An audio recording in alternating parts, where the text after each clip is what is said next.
Dr. Andrew Murray. Andrew, I'm sure many of you will know, a couple of years ago ran an absolutely epic run from John and the Oaks in the north of Scotland to the Sahara in Africa.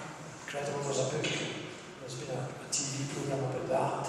He's currently working with he's a GP and he's currently working with the Scottish Government as a physical activity champion. John, Andrew, if I can pass over to you.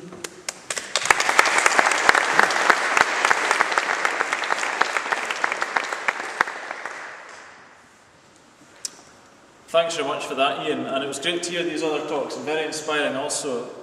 And as a doctor, it was very interesting listening to Dr. Chris Ellis's talk and also speaking with some colleagues internationally about what an actually first-class and world-class medical team that we've got at the West Highland Way, and I think that's a privilege we have as runners to be cared for by Chris and the team.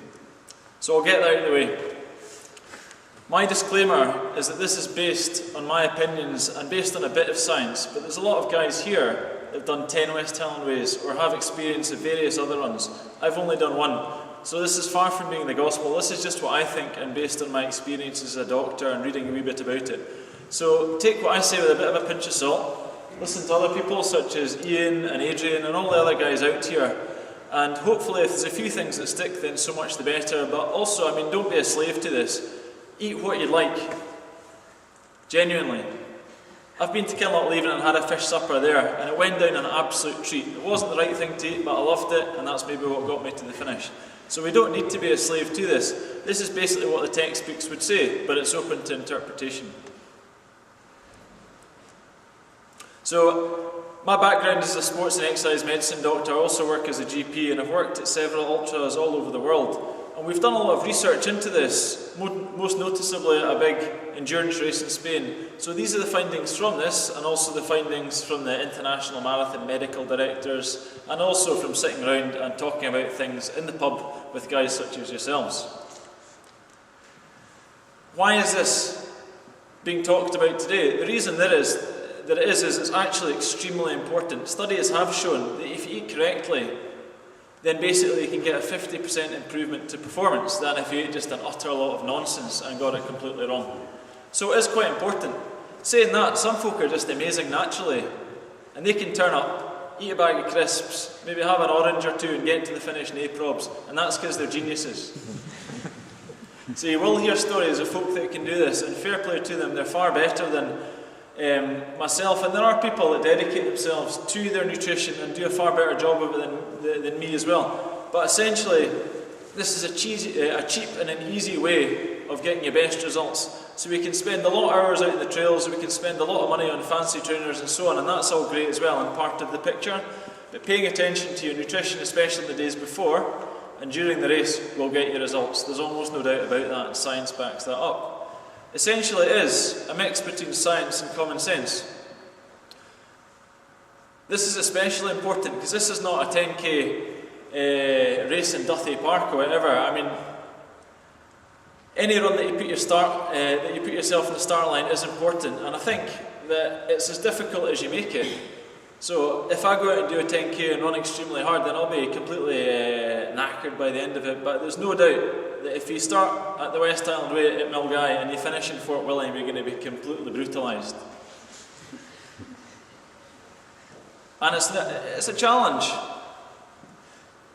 And these things, I suppose they're difficult, but they're rewarding in equal measure as well. And this is one of the ways that we can get ourselves to the finish and hopefully enjoy that experience a wee bit more than just feeling as if you're out of juice all the time and needing to throw up. So it is genuinely one of the most beautiful and one of the most rewarding races out there, but it's also one of the toughest as well. So if we can put everything in the direction of travel and stuff, that can help enormously. This wasn't me, but I've done that before. The last time I did the West Highland Way, I did spew a few times. What we'll cover: how the body uses fuel, maximising energy stores prior to the actual race itself, and that's really important. Weight for performance, that can be summed up in a couple of words. I can go through vitamins and minerals, the evidence there, and I suppose the most important thing is what we do before the race and what we do during the race. And I suppose just as importantly, reward yourselves with the beer at the finish. This can make the difference between feeling bad and feeling alright.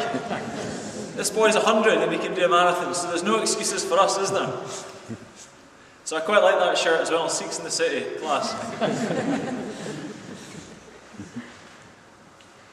How the body uses fuel, it's easy, it's like a car. If there's nothing in the tank, you're not going anywhere. You need to top it up. If you put loads of petrol in the tank at the start of a race, then you can go further and you can go faster. The faster you run, the faster you use your fuel, and you need to put more in. If you're out of fuel, you're finished. You need to put more in and then you can get restarted. It's pretty simple, really. So, the demands on the body of this race are enormous. I don't know exactly the number of calories that you need to eat. It all depends on how big you are, how small you are, and whatever. But essentially, you're going to need to eat an absolute job lot. And it's not just a running competition, it's probably an eating competition as well. If you actually think about what you've eaten from the start to the finish line and write it down, you'd probably be horrified, and that'd probably be enough for a year. The body can only store about 2,000 kilocalories of glycogen. That's its preferred method of storing it in muscles and in the liver. And that's not really going to get you much past Balmaha, really. So you need to crack on and get eating early doors, eat regular, and keep going. Carbohydrates, according to the textbooks and according to the Institute of Sport and various other places that have done a bit of work, that's the body's ultimate fuel. It's what it likes.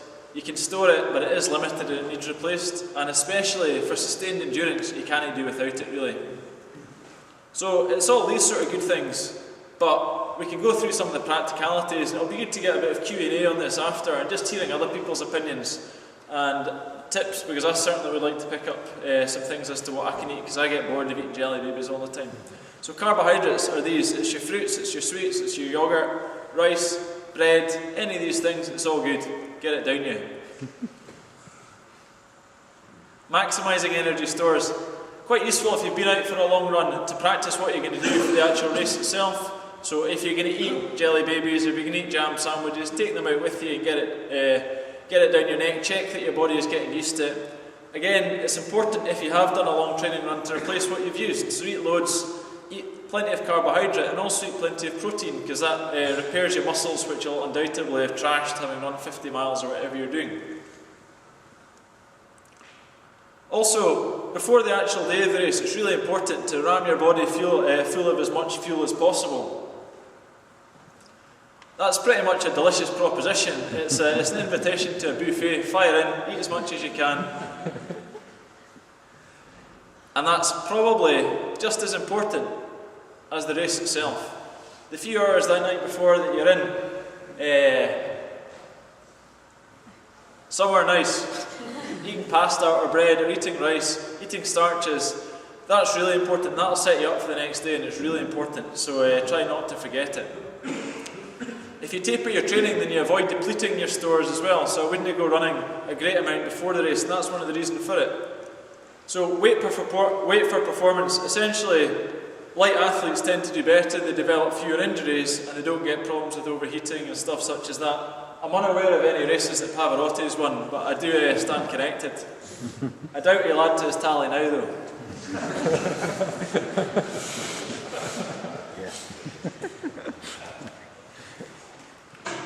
So if you turn up in the start line, I suppose at a sensible rate, that's probably what's going to see you, right? But again, basically it's a gradual process. We're not saying you need to go and lose kilos and kilos at a time. And indeed, I'm probably carrying more kilos than the guys that are going to win the race are carrying. So perhaps I should be heeding my own advice. Vitamins and mineral. You'll see a lot in the textbooks that there's no need for vitamins and minerals, and essentially I probably do agree with that. The one caveat is that you guys, to actually finish this race, are probably doing an enormous amount of training. So those that are vegetarians, those that have a terrible diet by your own admission, you might benefit from a vitamin tablet, but you don't necessarily need to do it. If you are totally knackered and you're really struggling and stuff, and you wonder what's going on, you may want to go to your GP and get a blood test just to check that your iron levels or that your blood levels are not low, because that can sometimes happen with loads of training. During the race, eat last well before the race. If you sit and guzzle loads of things on the actual start line, that might sound like a good idea, but there's no advantage to it, and you might throw up. I did that at a couple of races, and it doesn't look pretty for the cameras. High carbohydrates, essentially again, the body's preferred fuel is carbohydrates. If you can eat that, so much the better. If you can't and you just want to eat fish suppers, that's grand as well. Get something down you. If it is carbohydrate based, that'll see you right. So a variety of food is really important as well. I made the mistake when I was doing an ultra of just trying to fill my bag full of jelly babies and Pop-Tarts and stuff, and it sounded really good in practice, but I was hanging out for something that was savoury by the end of it. Do you know? So that's a bit of a tip that I've learned from other guys, is get a variety of foods. Find stuff that you're genuinely looking forward to. And I suppose you can always telephone ahead to your support crew or just give them a shout as to what you might fancy. Drinks.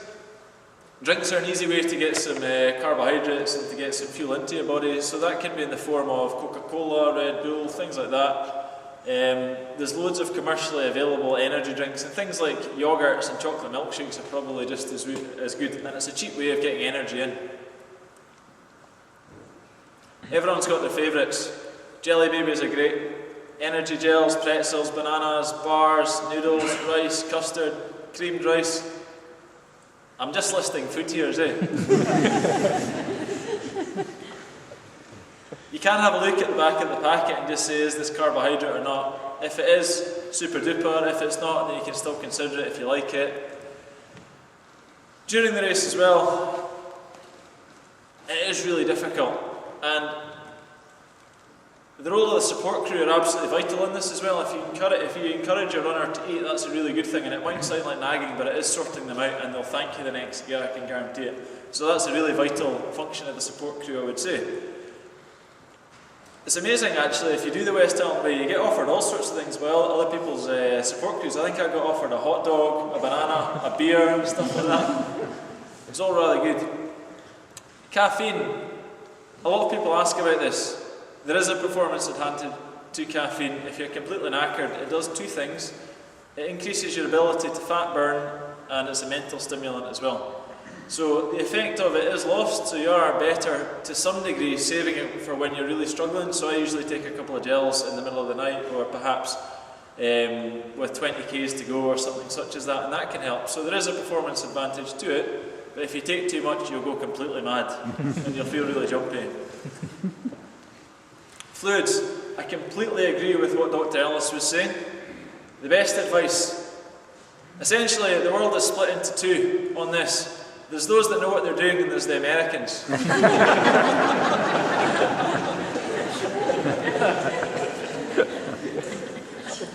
So Dr. Ellis knows what he's doing. Drink to thirst. If you're thirsty, get it down you.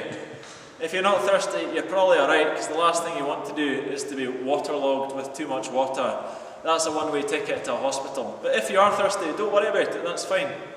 If you can, use your drink to get some electrolytes down you, and also to get some carbohydrates on board, or something that's got some calories in it, then that can be really helpful.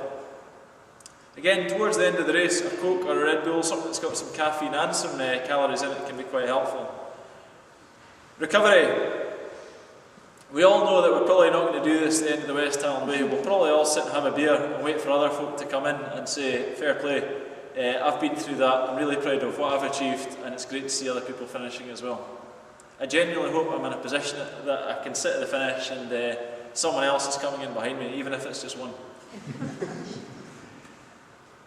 If you are doing long training runs, if you can get something like a chocolate milkshake to drink after, that gives you some carbohydrate to replace what you've lost. It also gives you some protein to help repair your muscles, and that will probably make you feel slightly less sore the next morning.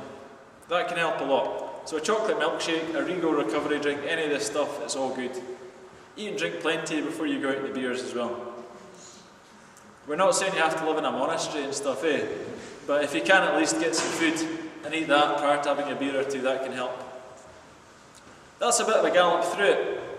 The summary really is, this is a very cheap and easy way of getting better results. But it's a really individual thing. So this is just some information that the textbooks will give you, but there are obviously folk that have done phenomenally well in this race, and in all sorts of races with completely different thought processes on it. So I'd encourage you to speak to as many folk as you can and take the lessons from them, and this is basically just another set of opinions. So Work out in advance what you're going to eat. It doesn't need to be as didactic, at Rower Dinner I'm going to eat this, at Inversnaid I'm going to eat this, and so on. But if you've got a clear idea of all the different options you've got and what's available to you, that can be helpful. Eat plenty, eat regularly, and I suppose have fun. So don't eat things if it's absolutely disgusting, even if it's really good for you. Resources. The things that I've found really helpful in the past, certainly the West Highland Way forum, West Highland Way website, fantastic. Just had a big upgrade and looks amazing. West Highland Way Facebook is really good for information as well. There's loads of guys on Twitter that have got some really good information and things to say. And the Science and Sport website is quite useful when it comes to nutrition specifically. So I hope that you're not all too bored. I can see a few folk nodding off, and I can see some tomatoes being aimed at me. I think we'll probably just take questions at the Q&A if that suits. Thanks very much for your attention.